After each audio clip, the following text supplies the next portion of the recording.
수요 기도에 오신 성도님 주님의 이름으로 환영합니다. 이 시간에 심기일전이라는 제목으로 말씀을 나누도록 하겠습니다. 심기일전 한문인데요.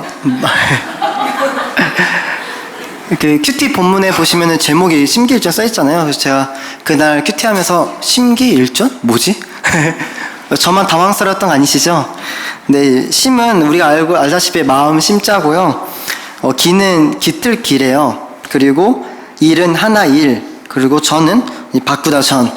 이걸 이렇게 쭉 풀이를 하면은 마음의 틀이 한 번 변한다. 이 말의 의미는 어떤 계기가 있어 이제까지 가졌던 마음을 버리고 달라졌다라는 뜻을 가진 단어입니다. 성경 속에서 이런 심기일전을 쉽게 살펴볼 수 있는 인물이 있어서 좀 소개해 드리도록 할게요. 그 사람이 바로 바울입니다. 바울. 바울은 스데반을 죽였잖아요. 예수님 믿는 사람들을 너무나도 싫어서. 그래서 그가 이제 다메섹에 갔을 때 이제 어떻게 하러 갔나요? 다 죽이기 위해서, 잡으러 가기 위해서 갔는데 그의 마음에는 예수님 믿는 사람들은 다 가짜다, 거짓말쟁이다, 그들은 저주를 받아야 한다 라는 그런 마음이 가득했어요. 그래서 그 마음 가운데는 내가 저들을 다 잡는 주동자가 되겠다 결심을 합니다. 그러나 어떻게 됩니까? 그가 가지고 있었던, 이제까지 가지고 있었던 마음이 완전히 바뀌어버리죠. 달라집니다. 예수님을 믿는 사람들을 죽이려 했던 그 사람이 오히려 예수님을 전하는 사람이 되고, 또한 예수님을 위해서라면 고통과 고난과 심지어 순교까지도 감수하는 인물로 변하게 되었습니다. 어떻게 그의 마음이 달라졌을까요? 그 계기는 바로 예수님을 만난 사건이죠. 다메섹에서 있었던 사건이 그의 인생을 바꿉니다. 그의 마음을 바꿔요. 다메섹에서 사건으로 그의 눈이 열립니다. 내가 죄인이구나. 내가 잘못 살았구나. 내가 유대인으로서 내가 구원받지 못한 사람이구나. 그러니까 인식이 변화되고 생각이 변화되고 마음이 변화됩니다. 이 다메섹 사건으로 그의 마음이 바뀌어요. 예수님을 만나기 전에는 그렇게 마음이 완고하고 딱딱하게 굳어졌던 그 마음이 예수님을 만난 사건을 통해서 완전히 달라집니다. 그때 쓰는 말이 바로 심기일전입니다. 어떠한 사건을 통해서 마음이 달라지는 경우, 이렇게 나의 마음가짐을 완전히 변화시킬 만한 사건이 우리에게 너무나도 필요합니다. 때로는 나의 이런 답답한 마음에 변화를 주고 싶어서, 활력을 주고 싶어서 무엇을 하시나요? 쇼핑 안 하시나요? 쇼핑.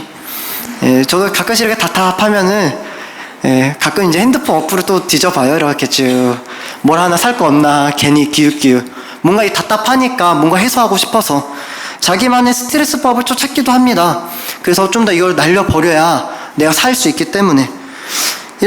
때로는 나의 가정 가운데도 이런 답답한 기운들을 없애기 위해서 집을 청소도 할 수 있고, 또 여행을 같이 갈 수도 있습니다. 사실 이러한 시도와 노력은 좋습니다. 나의 이런 답답한 마음을 변화시키기 위한 나의 노력들은 훌륭합니다. 사실 어느 누가 내 마음을 변화시켜 주려고 다가올까요? 이런 마음을 가지고 있으면 안 좋다는 거 인식하고 이런 마음을 바꿔야겠다는 것을 생각하는 것 자체는 너무나도 훌륭해요. 그러나 이러한 시도조차 하지 않은 사람들 또한도 많습니다. 예를 들어서 다이어트를 해야겠다는 생각조차 하지 않는 거, 그런 마음조차도 먹지 않고 살아가는 거. 저는 이제 살을 쪄야 되니까 열심히 운동을 해야겠다는 마음조차도 품지 않는 거. 이런 답답한 마음에 뭔가 변화를 주고 노력을 하고 시도를 해야 하는데 그런 마음조차 사라진 상태, 그 상태에 놓이게 되면 모든 것이 멈추게 됩니다. 발전도 개선도 달라짐이 없어요. 오히려 상태는 더 나빠지죠. 사실 우리는 이제 교회를 다니고 믿는 성도를 만나고 말씀도 듣고 그러다 보면은 이 선한 자극들을 받습니다. 내가 이렇게 살면 안 되는구나를 막 깨달아요.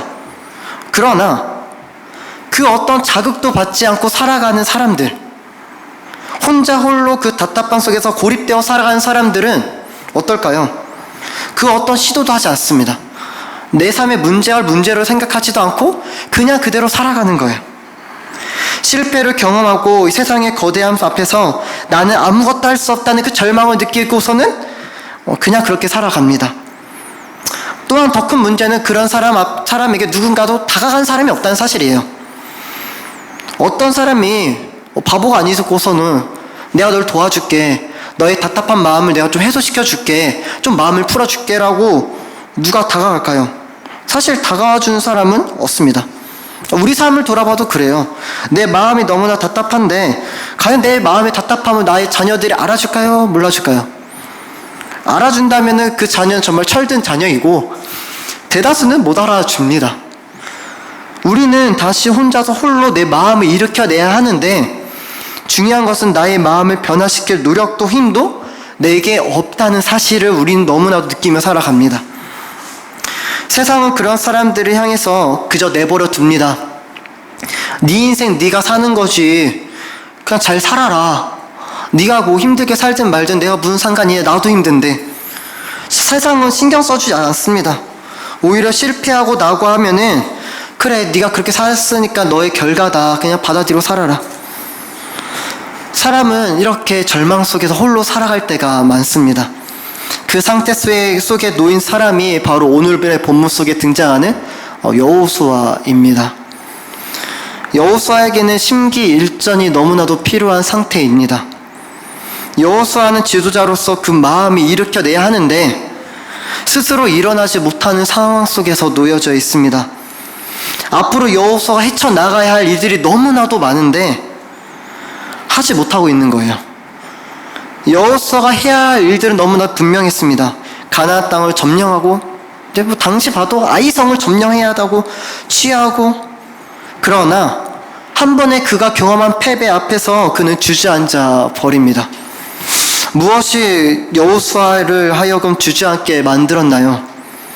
그토록 강하고 담대했던 여호수아, 요단강 건너잖아요. 다 끌고 여리고성 점령하잖아요. 그러나 지금은 그 어떤 용기도 없는 채 주저앉아 있는 것이 여호수아의 모습입니다. 그를 주저앉게 만든 것은 그 마음속에 바로 두려움이었죠. 어떻게 알 수 있을까요? 여호와께서는 여호수아에게 나타나셔서 하시는 말씀이 1절에 여호와께서 여호수아에게 이르시되, 첫 번째 하신 말씀이 어떤 말씀이에요? 두려워하지 말라, 놀라지 말라. 이것을 통해 우리가 무엇을 알 수 있을까요? 여호수아의 마음의 상태가 어떻다? 아, 두려워하고 있구나. 상태가 어떻다? 놀라고 있구나. 놀란다고 하면 뭐 깜짝이야 막 그런 거 생각하는데요. 놀란다는 의미는 낙담입니다. 낙담.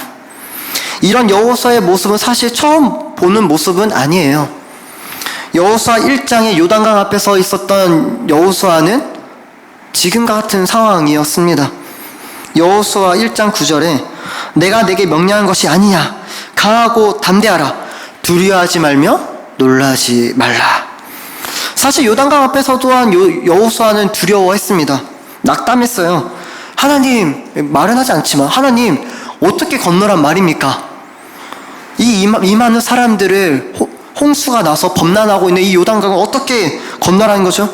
낙담해요. 절망합니다. 겁을 먹어요. 건널 수 없다고 결론 내립니다. 요단강 앞에서 느꼈던 그 두려움이, 낙담이 다시 올라오기 시작하는 것입니다. 사실 요단강 앞에서는 그가 두려움을 느꼈지만 결국은 건너잖아요. 사실 가보지 않았기에 용기 내어 발을 내딛어 봅니다. 그런데 지금의 두려움은 좀 더 다릅니다. 한번 가봤다가 졌잖아요. 사실 우리가 가보지 않은 길을 걸어가라고 하면은 걸어가요. 그러니까 뭣도 모르고 가죠, 뭐 모르니까. 근데 한번 경험하고 나서는 그 길을 가기가 쉽지 않습니다. 하물며 여호수아에게는 패배했잖아요. 아이성을 가봤다가 자신의 사람들이 죽었습니다. 전쟁을 통한 죽음을 경험하게 되죠. 또한 이 패배가 자신의 죄 때문이었다는 것 또한 그는 알게 되었습니다. 사실 가보지 않은 길을 가라고 하면 그것도 두려운데, 중요한 것은 한번 갔다가 패배를 경험한 그 길을 다시 가라고 하는 것은 더 두렵습니다. 다시 전쟁하고 싶을까요? 가보지 않은 길을 가라고 하면 가겠지만 한번 가본 그 길에서 뼈아픈 패배의 슬픔을, 좌절을 경험한 그 길을 가라고 하면은 두렵습니다. 한번 이 트라우마에 잡히면 사람들은 주저앉아 버리잖아요. 사실 엘리야도 그랬어요. 엘리야 그렇게 능력이 있었고 그렇게 하나님의 살아계심을 나타냈으나 그 이세벨이란 그 이름만 들었을 때 어떻게 해요? 치를 떨죠. 난 죽었구나. 난 끝났다. 아무리 승리를 경험했고 아무리 하나님의 그 끝의 능력을 보았으나 똑같이 올라오는 그 트라우마는 우리를 주저앉게 만들어 버리죠. 그래서 사람들 트라우마에 다시 잡히면 주저앉아 버려요. 앞으로 전진하지 못합니다. 뭔가 발전되고 개선되어야 하는데 그 어떤 변화도 내 마음속에서 일어나지 않아요. 어쩌면 우리 삶의 여러 부분이 이렇게 주저앉아 있지 않은지 생각해 보게 됩니다. 그래서 그런 오늘의 본문 속에 등장하는 여호수아는 우리와 너무나도 닮았습니다. 그런 여호수아에게 하나님께서 어떻게 하실까요?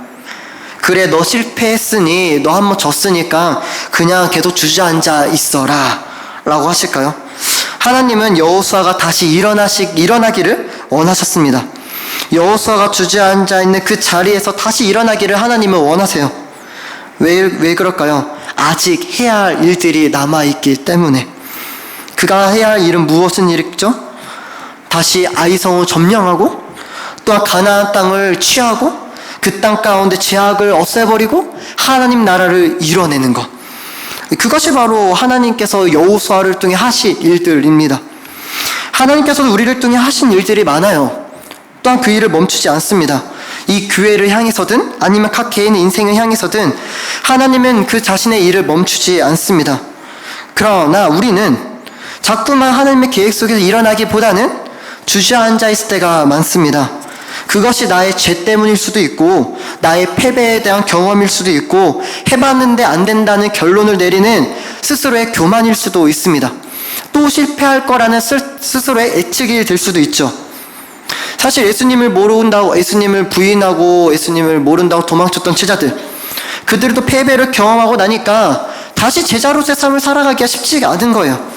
그런 자들에게 예수님은 다시 찾아오십니다. 너희들 실패했으니까 그냥 앉아있어라? 아니죠. 일어나라, 일어나라. 하나님은 우리가 무너진 그 자리에서 다시 일어나기를 원하십니다. 어떤 이유에서든 우리가 주저앉기를 원치 않으세요. 그러기에 우리는 패배한 그 자리에서 머물러 있을 필요가 결코 없습니다. 한 번 실패했다고 해서 계속 실패할 이유는 내 삶 가운데 있지 않습니다. 토마스 에디슨 아시잖아요. 이 사람이 특허 수만 1000개가 된대요. 특허를 낸 게. 천재입니다. 천재. 발명의 천재. 많은 사람들이 그를 천재라 불렀잖아요. 하지만 그는 자신 스스로 천재는 이렇게 말을 합니다. 천재란 자신에게 주어진 일을 하는 재능 있는 사람일 뿐이다. 쉽게 말하면 내게 주어진 일을 하는 사람이 천재다. 그가 전구를 만드는 과정 속에서 몇 번을 시도했냐면 꼭 10,000번을 시도했습니다. 10,000번. 바꿔 말하면 10,000번을 실패한 거예요. 아브라함 링컨은 대통령이 되기까지 18번을 도전을 합니다. 반대로 말하면 18번 실패. 이 라이트 형제, 비행기 만든 라이트 형제 805번 만에 성공합니다. 시도를 했어요. 반대로 말하면 805번을 실패를 경험했습니다. 우리는 내가 실패했고 무너졌고 패배했기 때문에 앞으로도 그럴 거라고 우리는 장담해버립니다. 인간은 이 시간이란 상자 안에 갇혀 있어가지고 과거에 있었던 나의 패배는 현재 나를 만들고 앞으로 미래 또한 그렇게 될 거라고 우리는 예측해버려요. 또한 과거에 있었던 나의 아픔과 상처는 현재 나를 만들었고 앞으로도 나를 그렇게 올가맬 거라고 생각합니다. 그러나 그런 나의 삶에 하나님이 개입되어지면 이야기는 달라지기 시작하는 것이죠. 그분은 과거와 현재, 미래, 시간이란 상자 안에 갇혀있는 분이 아니라서 오히려 그분은 영원이란 시간 속에서 자신의 뜻을 이루어 나가십니다. 그러기에 우리는 한 번 실패했다고 해서 내 인생이 앞으로도 실패할 거라고 우리는 장담하거나 말해서는 결코 안 됩니다. 우리는 지금보다 더 나은, 더 좋은 삶을 살아갈 수가 있습니다. 오해하지 않았으면 좋겠어요. 여기서 말하는 더 좋은 삶이란 뭔가 부자가 되거나 뭔가 돈이 많이 벌거나 좋은 위치에 앉는 것이 아닙니다. 여기서 말하는 좋은 삶이란 하나님께서 계획하신 그 삶, 하나님께서 우리를 향해 너의 삶을 이거하고 세팅하시고 디자인하신 그 아름다운 그 삶을 우리는 살아갈 수 있다는 말이죠. 하나님께서 이스라엘을 향해 그리고 여호수아를 향해 가지고 있었던 그 계획들을 이루어 나가는 것, 그것이 바로 아름다운 삶을 말합니다. 우리는 한 번 실패로 하나님께 버림당하지도 않습니다. 나의 자녀가 말을 안 듣는다고 해서 우리가 버리나요? 그래, 너는 이제부터 내 자녀 아니다. 넌 정말 나쁜 아들이야. 넌 나쁜 딸이야. 넌 엄마의 마음을 너무 몰라주네. 그래, 너는 나빠. 대들었지. 그래, 이제부터 호적을 파자. 그런 부모 없잖아요. 하물며 우리 하나님께서는요. 하나님은 실패한 여호수아에게 그래, 넌 이제 끝이다. 너 이제 아웃이야. 너 이제 그만해라. 너 이제 지도자가 될 자격이 없다. 여기까지인가 보다. 그래, 많이 왔다. 너 오래 살았지 않느냐. 넌 모세 때부터 있었으니까 이제 그만하자. 오히려 그렇게 하지 않습니다. 오히려 찾아오셔서 하시는 말씀이 두려워하지 마. 그리고 놀라지 마. 오히려 거느리고 일으켜 세우십니다. 하나님이 여호수아에게 그리고 우리에게 다시 일어나기를 원하십니다. 그렇게 말씀하시는데 누가 감히 나에게 넌 끝이야. 넌 안 돼. 이젠 더 이상 뭐 희망이 있겠어. 라고 말할 수 있는 사람이 누가 있을까요? 하나님께서 나를 향해서 내가 너 일으켜 주겠다고 말씀하시는데 감히 누가 나를 향해서 나의 삶의 패배를 보고 안 된다고 말할 자격이 누구에게 있단 말입니까? 하나님께서 나를 향해 일어나라고 말씀하신다면 그 어떤 것도 나를 끄집어 내릴 수가 없습니다. 우리가 믿고 있는 하나님, 다시 일어나기를 원하시는 하나님이십니다. 웅덩이와 수렁에서 끌어올리시는 분도 하나님이시죠. 두려워하지 말라, 내가 너와 함께함이라. 놀라지 말라, 나는 내 하나님이 됨이라. 이사야 41장 10절입니다. 너를 굳세게 하리라. 참으로 너를 도와주리라. 참으로 나의 의로운 오른손으로 너를 붙들리라. 하나님은 우리에게 주저앉아 있는 그 자리에서 일어나기를 원하십니다. 나의 실패가 하나님의 일하심을 막지 못합니다. 하나님은 실패한 나에게도 찾아오셔서 여전히 말씀하시죠. 두려워하지 말고 그 자리에서 일어나라. 그리고 다시금 그 사명의 길을 걷게 하십니다. 2절 말씀에 너는 여리고와 그 왕에게 행한 것과 같이 아이와 그 왕에게 행하되, 행하라고 말씀을 하시죠. 행하라. 주저앉은 곳에 일으키실 뿐만 아니라 다시금 그 길을 가라고 하십니다. 행하라고. 여기서 말하는 행하라는 게 무엇일까요? 다시 여리고 때처럼 아이성을 돌라는 것일까요? 아닙니다. 점령하라는 거예요. 여호수아 6장 20절에 여리고성을 다 끝내고 그 성에 들어가서 그 성을 점령하고, 하나님께서 요구하시는 것은 다시 아이성을 점령하라. 너가 패배하고 실패했던 그 자리 가운데 다시 일어나서 그 땅을 취하라. 그것이 바로 하나님께서 여호수아에게 주신 사명입니다. 다시금 일어나서 하나님께서 그 사명의 자리를 가게 하십니다. 하나님 우리를 다시 일으켜서 사명의 길을 가게 하시죠. 실패한 그 현장 속으로 다시금 들어갈 것을 말씀하십니다. 정말 감사한 것은요, 그래 너 이제 일어났지? 이제 너 한번 다시 달려보는 거야 하고 뭐랄까 명령만 하시는 것이 아니에요. 오히려 그에게 사명을 이룰 수 있는 지혜를 주십니다. 지혜. 하나님이 여호수아에게 취하라, 점령해라, 너가 해야 될 사명 아니냐, 빨리 해라, 그렇게 명령만 내리시는 분이 아니라 오히려 그에게 지혜를 주십니다. 아이성을 점령할 새로운 전략을 주시죠. 어떤 거요? 보병, 매복해라. 새로운 지혜를 주세요. 하나님 사명의 길을 가긴 가야 되는데 어떻게 할까요? 여겨질 때 지혜를 주십니다. 그렇기 때문에 우리는 무엇을 해야 돼요? 그 지혜를 구해야 합니다. 제가 처음 이 교회에 왔을 때 이제 제가 디포스를 맡았잖아요. 디포스, 동탄의 빛. 제가 지었거든요. 열심히 기도하면서 하나님 어떻게 이름 지을까요? D는 동탄이고 포스는 헬라어로 빛입니다. 이 아이들이 동탄의 빛이 되어야겠구나. 그리고 나서 제가 한 해를 하고 고민이 들었습니다. 하나님 도대체 이 부서를 어떻게 하면 좋을까요? 이 아이들이 교회에 오긴 하는데 어떻게 막 구상이 떠오르지 않는 거예요. 지혜가 부족한 거죠. 사명을 감당하긴 해야 되는데 어떻게 감당해야 할지가 몰랐습니다. 기도하는 가운데, 구하는 가운데 하나님께서는 지혜를 주셨어요. 그 지혜가 뭐였냐면은 관계였습니다. 관계. 아주 심플했습니다. 나와 하나님과 관계가 원활하면은, 너와 아이들과의 관계가 원활하면은 아이들은 하나님과 관계가 원활하게 될 것이다. 공동체죠. 공동체를 형성시켜내는 거. 그때부터 하게 된 것이 바로 뭐예요? 연결고리도 하고 포스맨도 하고 애들 만나고. 간단했습니다. 관계 형성. 사실 저희 교회 셀의 핵심도 관계잖아요. 저는 이제 안산 동산교회가 아니라서 셀을 잘 배우지를 못했어요. 하자 하는 게 주신 지혜가 있었기 때문에 그 일을 감당할 수가 있었습니다. 우리 가운데 사명을 감당하고 내게 주어진 일을 감당하기 위해서 우리에게 무엇이 필요할까요? 지혜가 필요합니다. 지혜. 근데 그 지혜는 누구한테 있어요? 하나님께만 있다는 사실입니다. 야고보서 1장 5절에 이렇게 말을 해줘요. 너희 중에 누구든지 지혜가 부족하거든 모든 사람이 후히 주시고 꾸짖지 아니하시는 누구한테 구하라? 하나님께 구하라. 구하면 주신대요.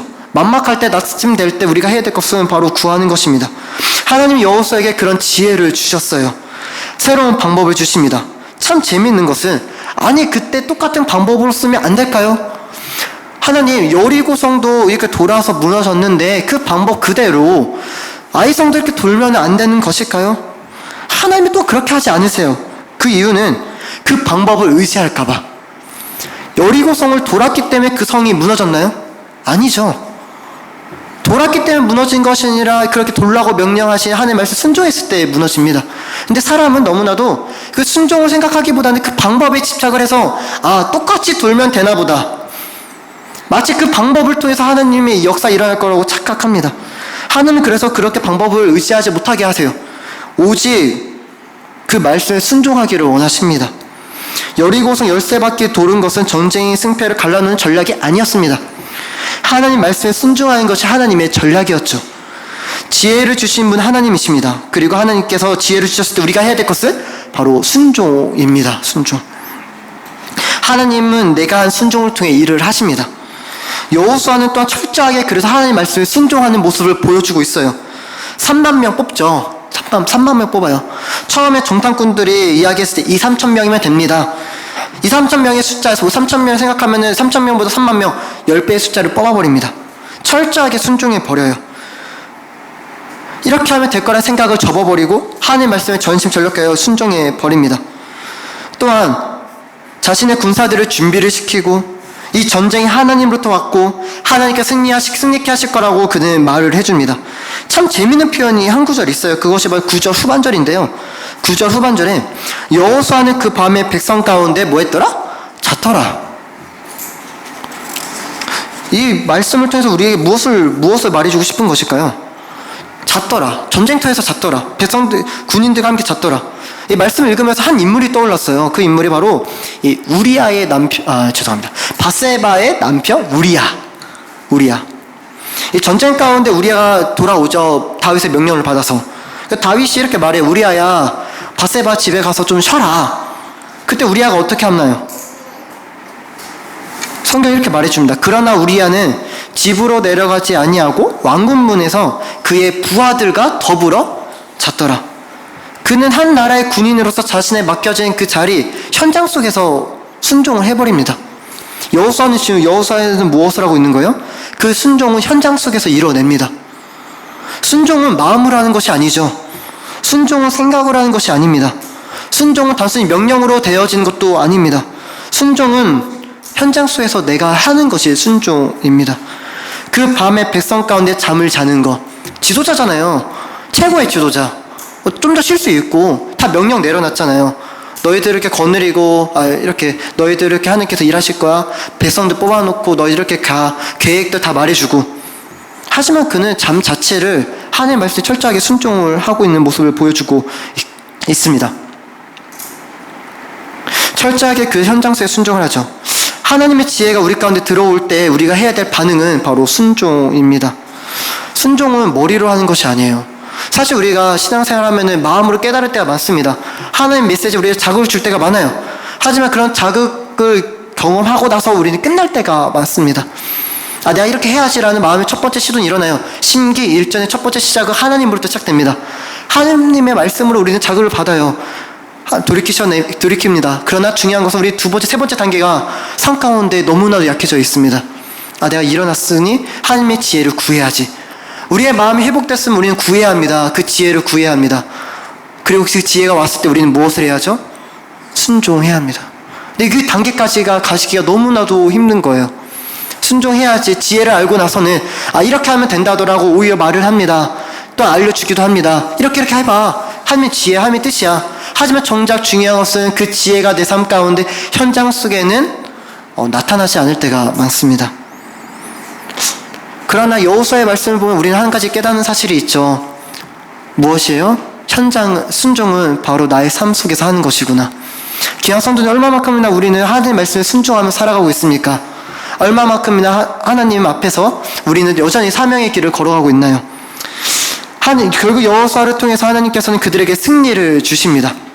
이 승리는 단순히 전쟁에서 한 번 이긴 것으로 끝나는 것이 아니에요. 왜냐하면요, 아이성을 한번 실패했고 그 실패가 우리들 자신들의 제약인 것을 알게 되고, 꼭 하나님께서 이 아이성을 이기게 하신 것을 통해서 하나님이 우리와 함께 하시는구나, 하나님이 우리 가운데 역사하시는구나, 우리가 무엇을 느끼며 살아가야 할까요? 하나님이 여전히 나의 삶 가운데 일하고 계시는구나. 이런 삶의 스토리가 우리 가운데 많아져야 합니다. 만약에 다른 누군가에게, 나의 주변 내 자녀들에게 하나님이 내 삶 가운데 이런 일을 하셨어 라고 말할 수가 있는 이야기들이 있나요? 우린 이런 이야기를 많이 전해야 할 사람들입니다. 우리가 만약에 이런 이야기가 없어지고 있다는 것은 사명의 길을 가지 않고 있다는 것, 그리고 하나님의 지혜를 구하지 않고 있다는 것, 그리고 하나님의 말씀을 순종하지 않고 살고 있다는 것을 우리에게 보여주고 있습니다. 그와 반대로 만약에 내가 마음의 변화를 받아서 하나님의 지혜를 구하고 그 지혜로 내가 순종한다면 분명 그 삶 속에서 하나님은 이를 나타내십니다. 말씀을 정리하면서 우리는 오늘 말씀을 통해서 실패 속에 두려움에 주저앉아 있는 그 여호수아를 보게 됩니다. 하지만 그의 모습은 주저앉아 끝나는 것이 아니라 오히려 승리하는 모습을 볼 수가 있습니다. 하나님도 지금도 동일한 원리로 일하고 계십니다. 이 말씀이 진리이기 때문에 이 방법은 오늘날도 동일합니다. 하나님은 오늘날에도 우리들에게 다가오셔서 말씀하십니다. 우리가 주저앉아 버린 그 자리마다 일어나라고. 어느 누구도 내 마음 가운데 회복을 변화를 주지 않는데 하나님만큼은 나에게 찾아오셔서 내 마음의 변화를 자극을 주십니다. 우리는 믿죠. 또한 하나님께서는 단순히 우리 가운데 일어나라고 말씀하실 뿐만이 아니라 우리를 일으켜 세우십니다. 깊은 웅덩이와 수렁에서 나를 끄집어내시죠. 그리고 다시 그 길을 가게 하십니다. 무너진 그 자리가 다시 들어가도록 말이죠. 그냥 손에 우리 다시 두려워하실 필요가 없습니다. 내 자녀와의 관계 속에서나 누구와의 사람과의 관계 속에서 또 다시 이런 일이 일어나겠지라는 그런 예측들을 우리는 할 필요가 없습니다. 우리 삶 가운데 주어진 것은 실패를 통한 좌절이 아니라 오히려 실패를 통한 하나님의 일하심을 경험게 되는 것이기 때문입니다. 분명 쉽지 않을 것입니다. 그러나 나의 삶은 실패 속에서 살아실 삶이 아니라는 사실 앞에서 하나님은 우리를 승리하며 이기기를 원하십니다. 그런 승리와 간증의 스토리가 우리 귀한 성도님들의 삶 가운데 가득 넘치기를 간절히 소망합니다. 우리 시간 함께 기도했으면 좋겠습니다.